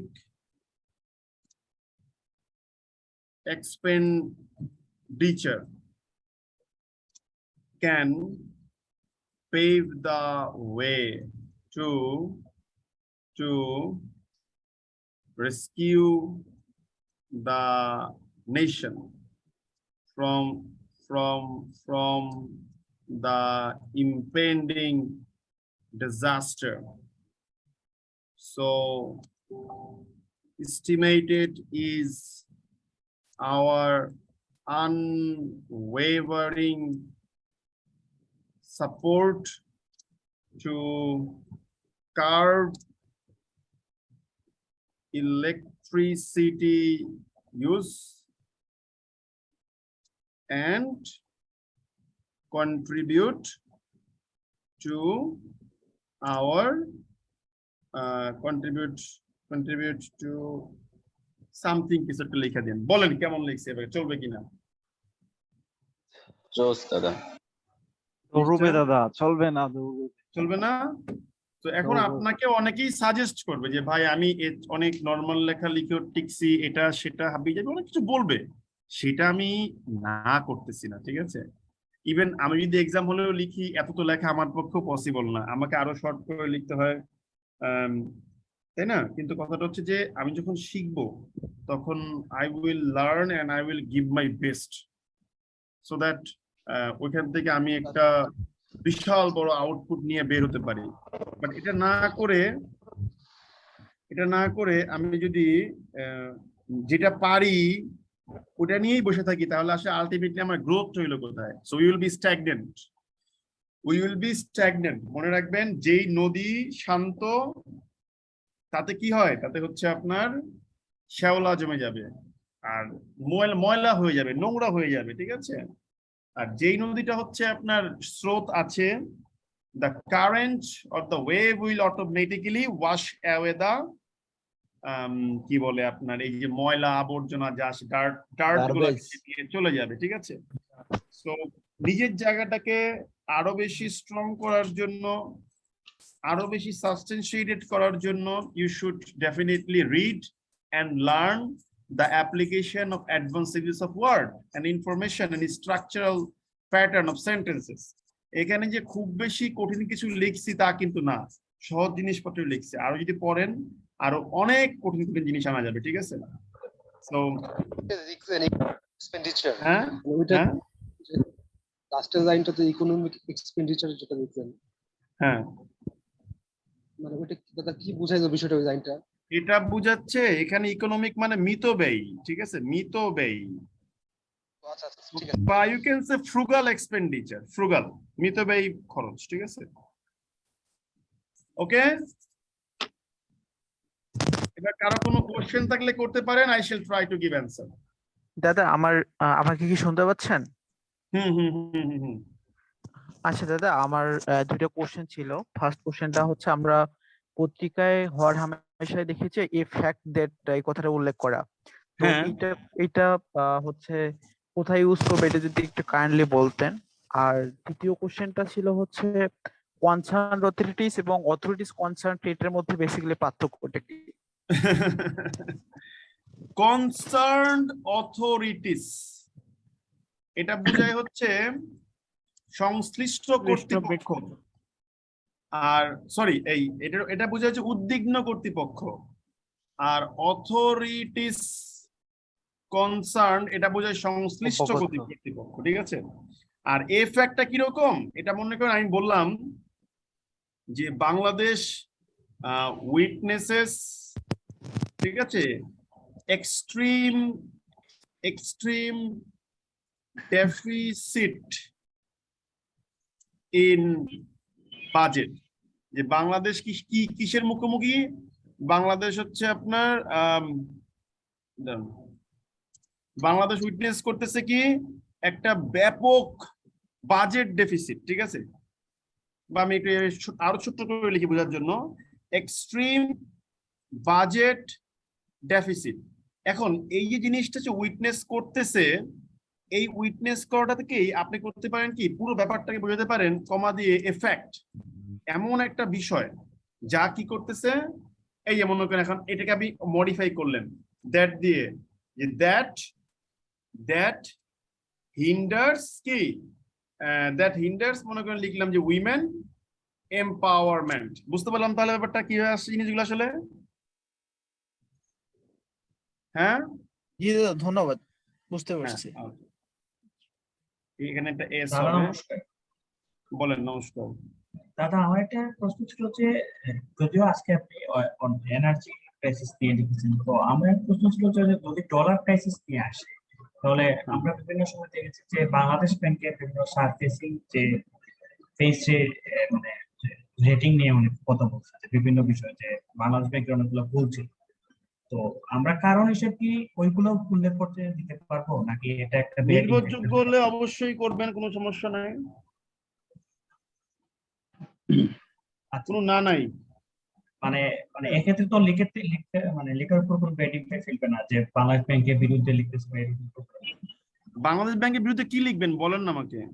না, এটা হচ্ছে যে অনেক সময় মানে বিভিন্ন আমরা যে আর্টিকেল গুলোতে দেখছি যে বাংলাদেশ ব্যাংক সার্ভিসিং মুদ্রাস্ফীতিটা তৈরি করছে ইনফ্লেশন, কারণ হচ্ছে যে তারা ডলারের রেটটা মানে বেশি দেখাইছে বাংলাদেশের টাকার সাথে কনসার্ন করে, এইরকম বিষয় বিভিন্ন বিষয়। না, ব্যাপারটা হচ্ছে শোনেন, আমি আপনাকে বলি, আপনারা সবসময় মানে কন্ট্রোভার্সিয়াল ইস্যুগুলোতে চলে যান, যেগুলো অনেক আছে সেগুলোতে না থেকে কন্ট্রোভার্সিয়াল একটা ইস্যু এনে বসে পড়েন, ঠিক আছে? কেন কন্ট্রোভার্সিয়াল আপনার কাছে? দেখেন একটা জিনিস বলি আপনাকে, যেহেতু টপিক তুললেন, দেখেন বাংলাদেশ ব্যাংক আমাদের কাজটা কি বলেন তো বুদ্ধি করে? নীতি বলতে পারবেন? বাস্তবায়ন করা। হ্যাঁ স্যার, নীতি বাস্তবায়ন করা। মুদ্রানীতি বাস্তবায়ন বা মুদ্রা বাজার নিয়ন্ত্রণ। আমাদের দেশকে নিয়ন্ত্রণ করা হয় দুইটা পলিসি দিয়ে, বলেন তো কি কি? অর্থনৈতিক policy, monetary policy, fiscal policy, monetary policy. Monetary policy, আর একটা হচ্ছে ফিসক্যাল হ্যাঁ। এখন ফিসক্যাল পলিসি অ্যাডপ্ট করে কে? ফিসক্যাল পলিসি হচ্ছে আপনার অ্যাডপ্ট করে হচ্ছে অর্থ মন্ত্রণালয়। অর্থ মন্ত্রণালয়, ইন সেন্স বলতে পারেন না, আমরা গভর্নমেন্ট বলি সাধারণত, ঠিক আছে? তো আর মনিটারি পলিসি অ্যাডপ্ট করে কে? এটা নেয় হচ্ছে সেন্ট্রাল ব্যাংক, ঠিক আছে? এখন মনিটারি পলিসির মূল লক্ষ্যটা কি? মনিটারি পলিসির মূল লক্ষ্যটা হচ্ছে যে অর্থনীতির প্রয়োজন মাফিক, অডিও অফ রাখেন, অর্থনীতির প্রয়োজন মাফিক টাকা সাপ্লাইয়ের বিষয়টা বা মানি সাপ্লাইয়ের বিষয়টাকে আপনার হচ্ছে ঠিকঠাক রাখা। এবং এটার জন্য কি করা হয়? এটার জন্যই বেসিক্যালি আমরা হচ্ছে করি, আপনার কি বলে, বিভিন্ন রকম ভাবে আমরা ইন্টারেস্ট রেট বাড়াই, ইন্টারেস্ট রেট কমাই, এই ধরনের পলিসিগুলো নিয়ে থাকি। তার মানে কি? তার মানে মার্কেট যা চায় আমরা তা করতে বাধ্য। এখানে আমাদের ব্যর্থ বলার তো কিছু নাই রে ভাই, আমরা এখানে কি করছি? ঠিক আছে, এখানে তো আমাদের ব্যর্থতা না, এটা তো মার্কেট চাচ্ছে, তার মানে মার্কেটের ফেইলিয়ার, ঠিক আছে? এখানে আমাকে ব্যর্থ, as a representative Bangladesh bank আমাকে দোষ দিয়ে তো লাভ নেই। আমি এখানে কি দোষ করছি বলেন ভাই? ব্যাপারটা বুঝতে পারছেন? দাদা, হ্যাঁ বলেন। দাদা ফ্লোট প্রসেস, মুদ্রার যে মানটা সেটা তো ফ্লোট প্রসেসে রাখলে যে আপনি ওই বিষয়টা নির্ধারিত হয়, কিন্তু বাংলাদেশ ব্যাংক নিজে যে নিয়ন্ত্রণ নেই, এটা কি ঠিক? বাংলাদেশের অর্থনীতি কি আপনার অতখানি স্টেবল হইছে? আমাদের দেশে মনে করেন আজকে আমেরিকাকে আমরা মানে গণতন্ত্রের সূতিগাথার হিসেবে দেখাই, বা যদি এটা গ্রিস হওয়া উচিত, মানে স্টেবল গণতন্ত্র দেখি, এটা অ্যাচিভ করতে কিন্তু একটা বিশাল বড় সময় লেগেছে। একইভাবে বাংলাদেশ ব্যাংক যে ইন্টারফেয়ার করতে বাধ্য হয়, এক্ষেত্রে কিছু করার নেই, কারণ আমরা এখন পর্যন্ত অতখানি ম্যাচিউরড ইকোনমিতে আসতে পারি নাই। আমাদের অর্থনীতির 80% ডিপেন্ড করে আপনার এক্সপোর্টের, 80% ডিপেন্ড করে আপনার এই রেডিমেড গার্মেন্টস এর উপরে। এখন একটা সেক্টরের উপর দিয়ে আপনি চলে যাচ্ছেন, এখন একটা সেক্টরের উপর দিয়ে চলে যাওয়ার কারণে আপনার যে একটা সময় পরে এই সেক্টরটা যদি আর কোনো না থাকে, তাহলে তো আসলে তখন দোষটা কি বাংলাদেশ ব্যাংকের শুধু, নাকি অন্য কারো ঘরেও যায়? বলেন ইয়েস অর নো? জি দাদা, অন্যদের ঘরেও যায়। হ্যাঁ যায়। এখন বাংলাদেশ ব্যাংকের দোষটা দিতে পারেন আপনি। দোষটা হচ্ছে এরকম যে মনে করেন আমরা এসএমই খাতে লোন দেওয়ার মাধ্যমে বিভিন্ন ছোট ছোট ব্যবসাগুলোকে ফস্টার করে থাকি, ঠিক আছে? তো এখন বিষয়টা হচ্ছে কালেকটিভলি যদি আমরা একটা কালচার গ্রো না করতে পারি যে হ্যাঁ আমরা কর্পোরেট লোন প্র্যাকটিস না করে, বিভিন্ন বড় বড় ব্যাংক, এটা আপনার যারা চাকরি করেন এখানে ব্যাংকার কেউ থাকলে বুঝবেন যে আমরা সাজেস্ট করতেছি যে আপনি একজন লোককে 1 কোটি টাকা লোন না দিয়ে আপনি 100 জন লোককে 1 লাখ টাকা করে লোন দেন। এতে করে কি হবে? 100টা ফ্যামিলিকে সাপোর্ট করা হবে। আর 1 কোটি টাকা লোন একজনকে দিলে একটা ফ্যামিলিকে সাপোর্ট করা হবে। Be careful. তো এবং লোন ডিফল্ট হওয়ার পসিবিলিটি কোনটা বেশি সেটা আপনাদেরকে আমি বলবো না, এটা আপনারা নিজেরা বুঝে নেবেন। এক্ষেত্রে আমার মুখ দিয়ে কথা বের করার অধিকার নাই, এটা আমাদের সিক্রেট ইস্যু। তো এখন এই জিনিসটা আমি যতই বলি, যতই আপনার ভুলভ্রান্তি ধরি, আমি কমার্শিয়াল ব্যাংকে নিয়ন্ত্রণ করি, যতক্ষণ না পর্যন্ত ভিতর থেকে আমরা এই টানটা অনুভব না করব ততক্ষণ পর্যন্ত কিন্তু আমাদের দেশ উন্নতি হবে না। তো অ্যাজ এ রেজাল্ট আমাদের লাগবে কি হলিস্টিক এফোর্ট। যেমন ধরেন রিসেন্টলি ব্যাংক এশিয়ার যে এমডি উনি রিজাইন করেছেন এবং উনি আর ব্যাংকিং কোনো প্র্যাকটিস থাকবেন না বলছেন। এটাকে কোনো খতিয়ে দেখেছেন যে কেন থাকবে না? এটা তো খতিয়ে দেখা হয় নাই। যিনি হচ্ছে এজেন্ট ব্যাংকিং এর আপনার বলা হচ্ছে বাংলাদেশ এজেন্ট ব্যাংকিং কে জনপ্রিয় করার ক্ষেত্রে একজন প্রতীক্ষিত পার্সন ছিলেন, ঠিক আছে। একজন বলেছেন prime minister, principal secretary Ahmad Kaus বিদ্যুৎ মিটিং নিয়ে 6টি ডিসিশন বলেছে, রিকমেন্ডেশন বলেছে। সেগুলো কি বলতে পারি না ভাই? এই ধরনের ফালতু কোশ্চেন দয়া করে করবেন না। কেন বলতে পারেন না? আপনার কি মনে হয় যে এটা বলা যাবে না? এইটা কমন সেন্সের বিষয় না। হুদেই একটা টেক্সট দিয়ে বসে রয়েছেন, দেখতেছি বসে রয়েছে, আমি কি করবো? একজন বলছে যে ভোকাবুলারি মাথায় আসে না, ঠিক আছে, অর্থ করতে সমস্যা। এটার কোনো সমাধান আমার নিজের কাছে তো না, আমি কেমনে করবো ভাই? পড়েন, পড়তে পড়তে মাথায় আপনার কাছে আসবে। এই ধরনের প্রশ্ন আর কয়কাল করবেন যে I have married, now tell me the way how to become father. এই প্রশ্ন বাদ দেন, ঠিক আছে? আপনারা বিরক্ত হন আমাদের উত্তর শুনে, আমরা বিরক্ত হই আপনার প্রশ্ন থেকে। এই যে আপনি যে প্রশ্নটা করছেন, আমাকে সত্যি করে বলেন যে কারো কাছে 100 জন লোক প্রেজেন্ট, এর কোনো ওয়ে আছে যে ইংরেজি ভোকাবুলারি লিখতে গিয়ে মাথায় আসে না? আজ পর্যন্ত কোন স্যার আপনাকে অতিরিক্ত প্র্যাকটিস করা ছাড়া কোনো সলিউশন দিতে পারছে? আমার বলেন দেখি, একই ফালতু প্রশ্ন আমার প্রত্যেকদিন করে থাকেন কেন আপনারা? বলেন তো, বলেন, উত্তর দেন। আজকে ধরছি, বলেন শুনি, বলেন শুনি, উত্তর দেন। আমাকে শুনতে পারতেছেন আপনারা সবাই? জি দাদা। এই প্রশ্নের কোনো উত্তর পাইছেন আপনারা আজ পর্যন্ত? সত্যি কথা বলেন যে হ্যাঁ ভাই অমুক স্যার আমার বলছে, একটা ওয়ে আমার কাছে আছে, বলেন। না দাদা, এই একই প্রশ্ন কেন করেন সারাটা দিন? আপনারা জানেন এর উত্তর একটাই। আপনি যে পরিমাণ সময় ব্যবহার করে বড় টেক্সটে টাইপ করছেন মোবাইলে, ওই সময়টা একটা ওয়ার্ড পড়েন, ওটা কাজে লাগবে,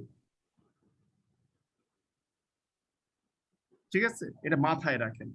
এই প্রশ্নগুলা করা বন্ধ করেন। এই চিপ কোশ্চেন গুলা কি মিন করে জানেন? যে কালেকটিভলি আমরা কত ইম্যাচিউর একটা অনার্স মাস্টার শেষ করা জেনারেশন উপহার দিচ্ছি।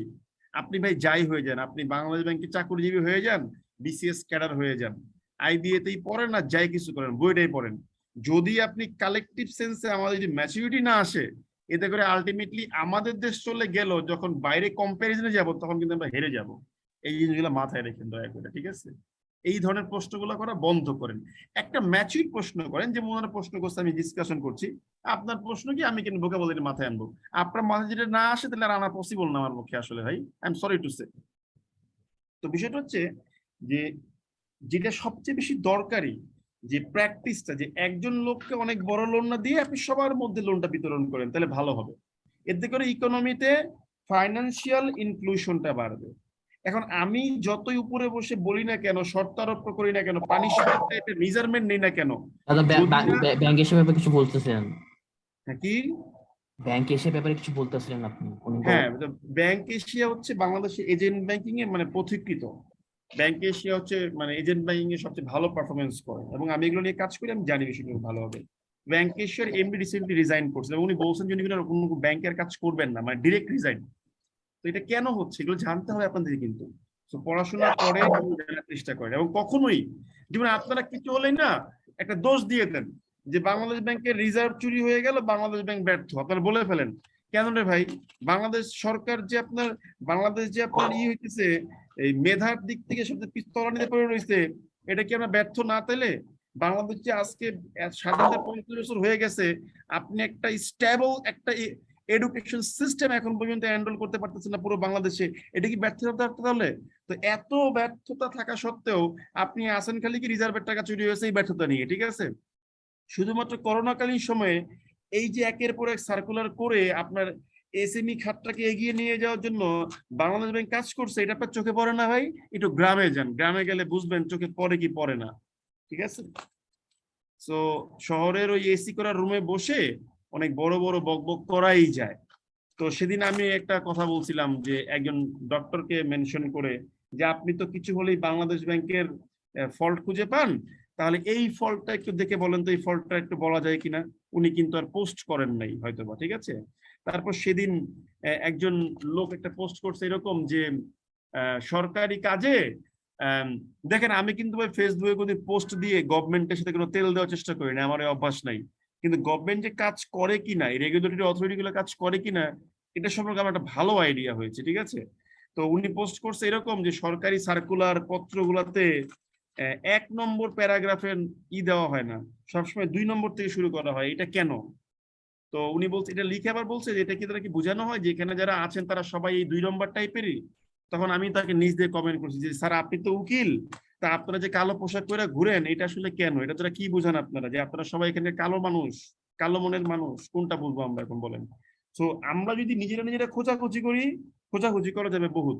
এটার জন্য লাগবে হচ্ছে হলিস্টিক অ্যাপ্রোচ, যে যার জায়গা থেকে আমরা সিরিয়াস হব এবং একে অন্যের উপর ডমিনেশন করার রাজনীতি বাদ দিয়ে আমরা আসবো হচ্ছে একে অন্যকে হেল্প করার রাজনীতি, তখন দেশ উন্নতি করবে।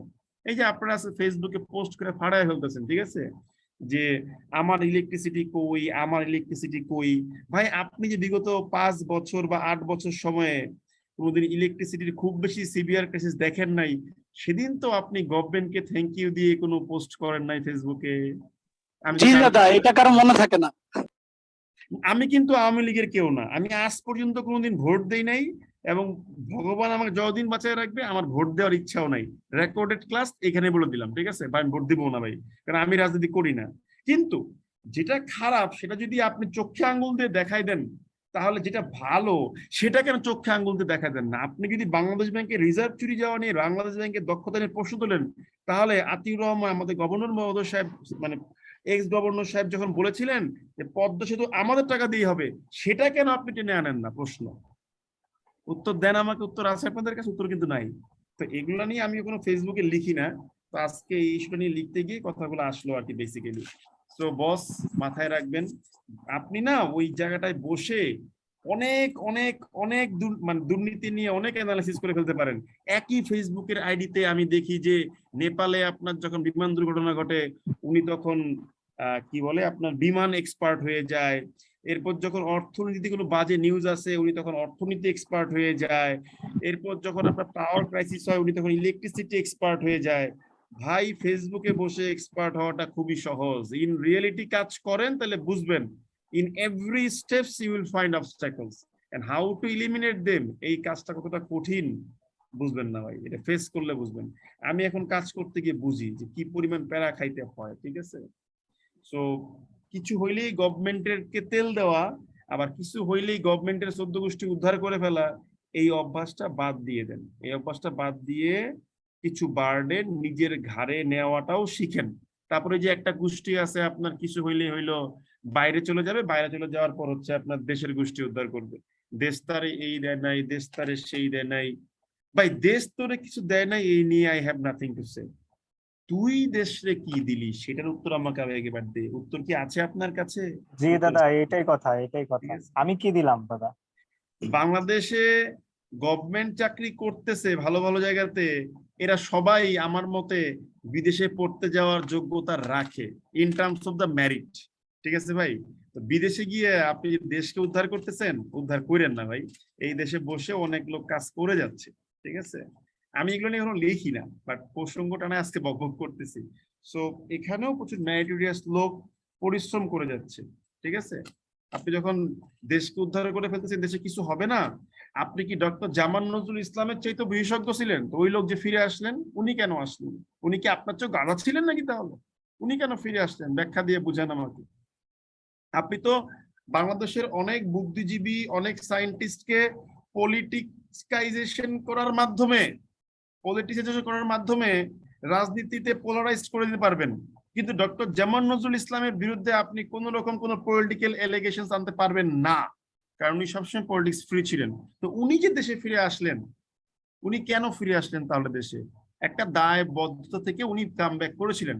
আপনার মধ্যে সেই দায়বদ্ধতা নেই বলেই আপনি দেশ ত্যাগ করে চলে গেছেন, ঠিক আছে। এন্ড এই জায়গাটাতে আমি সবসময় বলি যে ইন্ডিয়ান লোকেরা অনেক আগায় আছে, আমরা অনেক পিছিয়ে আছি, ঠিক আছে ভাই। তো দেশপ্রেমটা মাথায় রাখবেন। দেশের বাইরে গিয়া একটা স্নোফলের লগে ছবি দিয়া আইফোন 13 প্রো ম্যাক্স দিয়া, ঠিক আছে ভাই, এটা দেওয়াই যায়।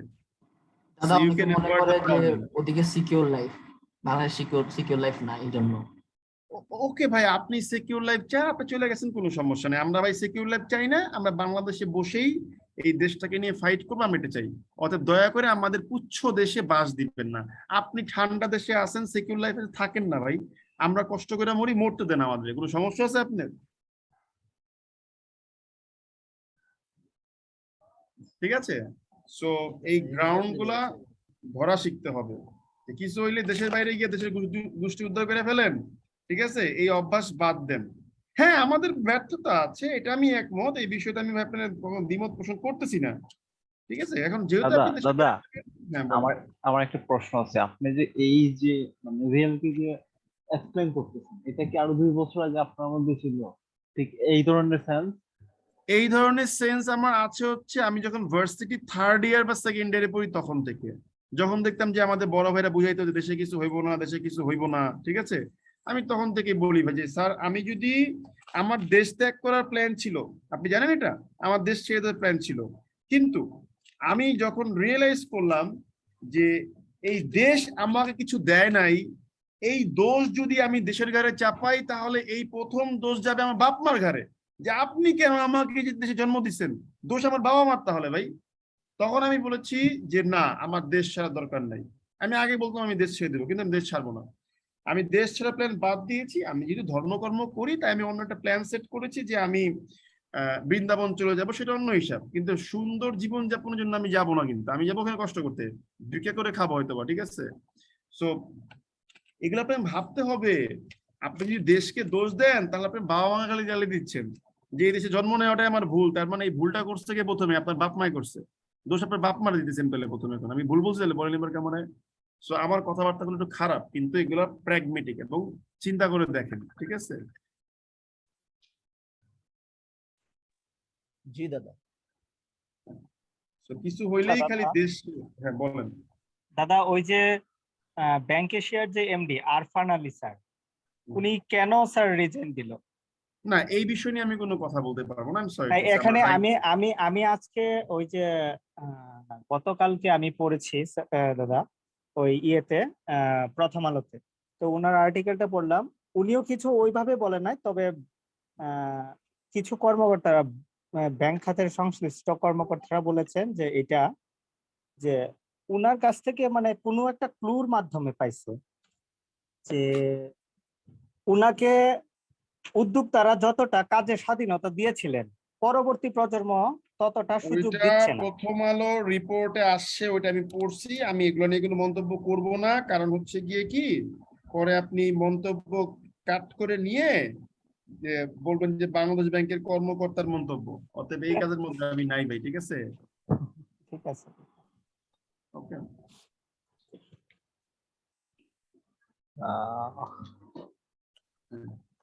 Thank you very much.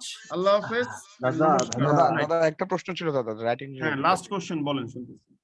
দাদা এটা রাইটিং রিলেটেড দাদা, সেটা হচ্ছে দাদা প্রোভাইডেড দ্যাট দিয়ে যে মাঝে মধ্যে আপনি লিখেন দাদা, আপনার লেখার মধ্যে প্রোভাইডেড দ্যাট মানে বলা হয়ে থাকে যে, জি দাদা, গিভেন দ্যাট অথবা প্রোভাইডেড, একটা জাস্ট এক্সাম্পল দিবেন দাদা, মানে লিখে। এটা এক্সাম্পল দিব ভাই, আজকে আর ভালো লাগতেছে, একটু ঘুমাবো ভাই, ঠিক আছে। আমি ফিল খুব ওকে টায়ার্ড, কালকে আবার দাদা সারাদিন দাদা একটা কথা ছিল দাদা শেষ। হ্যালো হ্যাঁ বলেন। দাদা সেটা হচ্ছে যে দাদা যদি ইম্পর্টেন্ট টপিক গুলো নিয়ে দাদা একটা পোস্ট দিতেন দাদা 19 তারিখের এক্সামের জন্য, ফোকাস সেটিং এর জন্য।